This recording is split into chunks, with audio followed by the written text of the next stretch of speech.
Esta noche en nuestra Rosa de los Vientos vamos a dedicarle muchos minutos a uno de los momentos más dramáticos, más álgidos, más vibrantes de la Segunda Guerra Mundial.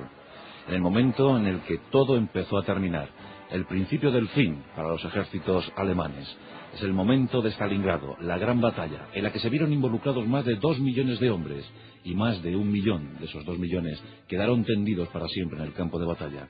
Es el momento más duro, sin duda alguna, donde los hombres fueron más exigentes y donde la historia fue más exigente. Fue la batalla cruel de Stalingrado, donde 2 ególatras se enfrentaron, buscando la causa definitiva, buscando la victoria definitiva. No sé si lo sabían sus hombres.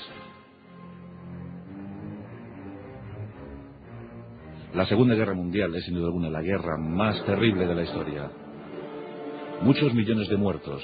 Es difícil todavía hoy calcular los millones de muertos que causó la Segunda Guerra Mundial.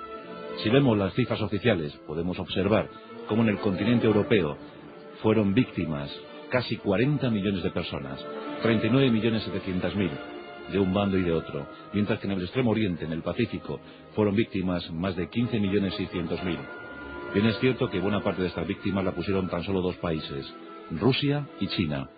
Pero en el continente europeo la guerra fue extrema, la guerra fue atroz, además con ese condicionante también, con ese punto del exterminio del pueblo judío, donde murieron casi 6 millones de seres humanos.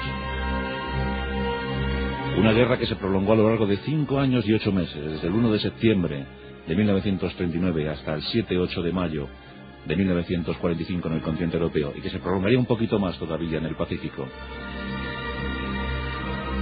donde se vieron involucradas muchas naciones, casi todas las naciones. Al final de la guerra prácticamente toda la humanidad estaba en guerra. Y que el arranque de esa guerra en el continente europeo fue espectacular para los ejércitos del Tercer Reich.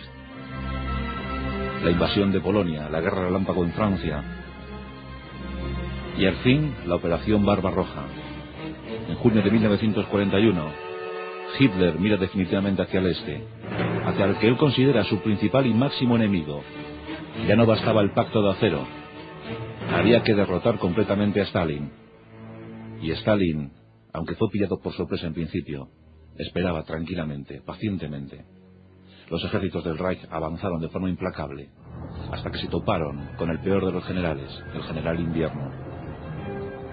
En ese primer año de confrontación en el frente del Este, también el tributo fue altísimo para los ejércitos del Tercer Reich. Más de 1 millón de hombres cayeron en ese primer año. Aún así, Hitler estaba determinado a seguir arrasando. Y se prepara la segunda gran ofensiva, que daría comienzo en junio de 1942. Grandes masas de ejércitos se mueven hacia el este. Había 3 objetivos muy claros en esa ofensiva del 42. En el extremo norte había que seguir perseverando en la toma de Leningrado. Se desplazaban grandes cantidades de material, artillería de todos los calibres, muchos hombres para el cerco de Leningrado. Al frente central se le exigía simplemente que se mantuviera, que aguantara firme las posiciones. Pero en el sur había 2 secretas ambiciones. Por un lado, llegar al mar Caspio y a los campos petrolíferos del Cáucaso. Y también otra secreta ambición, Stalingrado, en la ribera del Volga. Una ciudad industrial, una ciudad hermosa, bien planteada, de casi medio millón de habitantes, una ciudad limpia, resplandeciente, y que suministraba desde ese río Volga 30.000 toneladas de material hacia Moscú. Como os digo, era un momento de gran exigencia. Hitler estaba determinado a tomar la ciudad que llevaba el nombre del dictador ruso.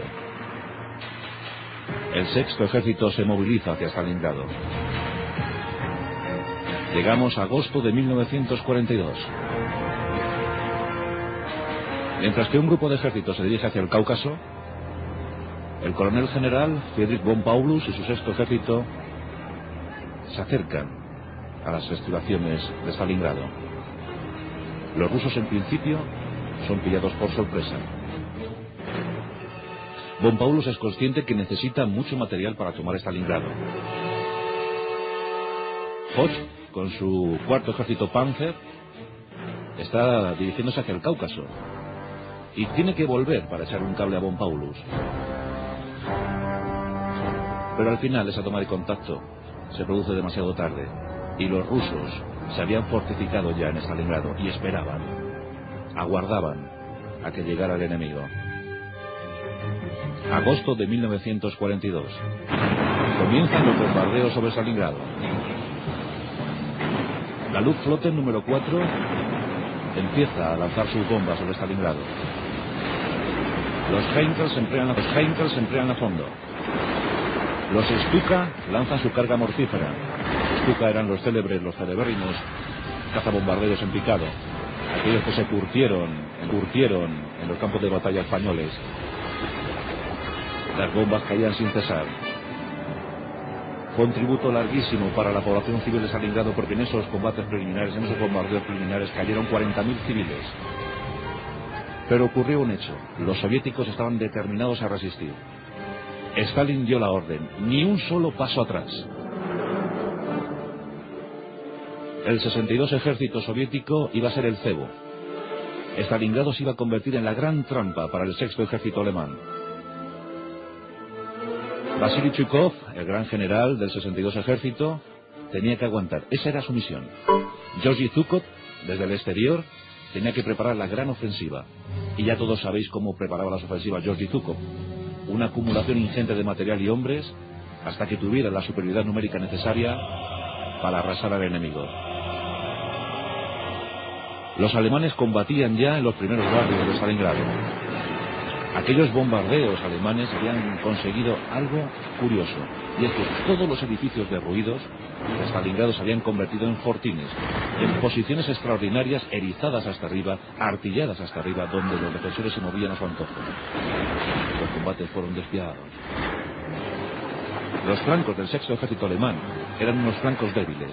En esta campaña, Hitler había involucrado también a los rumanos, a los húngaros y a los italianos, y también a algunas tropas austriacas. Pero sobre todo los flancos estaban a cargo de los rumanos. Y esos ejércitos no estaban lo suficientemente pertrechados, ni preparados, ni siquiera motivados para aguantar las embestidas de los soviéticos. Aún así, von Paulus siguió atacando. Los soviéticos cedían terreno. No tenían suficientes hombres para aguantar. Los combates eran encarnizados y exigían un gran número de bajas. Y aquí entra en juego uno de esos factores que la historia pone al servicio de algunos. Y el gran aliado de los soviéticos fue el Volga, una vez más, el Volga.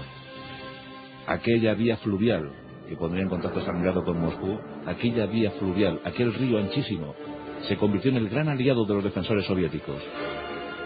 Por las noches, un número increíble de transbordadores, pequeñas embarcaciones, surcaban el río y aprovisionaban a los defensores soviéticos. Eso sí, muchos de esos transbordadores, muchas de esas naves, eran hundidas por los alemanes. El trasiego era el siguiente: cuando llegaba la noche, todos los transbordadores, todas las naves se aprovisionaban de material, de defensores nuevos, soldados bien preparados, que llegaban a la ciudad. Y en el viaje de vuelta se retiraban con los heridos. Y en ese momento es cuando se producía mayor número de bajas entre los hombres que servían a esos transbordadores y a esas naves. Aún así los soviéticos aguantaban. Vasily Chukov estaba con su mando, con su cuadro de mandos, en un acantilado del río Volga. Desde allí operaban los organillos de Stalin, aquellos celebérrimos cohetes Katyuska que asolaban a las tropas alemanas. El intercambio de artillería era tremendo. Los Panzer tampoco podían operar muy bien en aquellos primeros barrios de Stalingrado. Y los combates se suceden. En septiembre de 1942. El 4 de octubre de 1942 llega el combate más fiero en Stalingrado.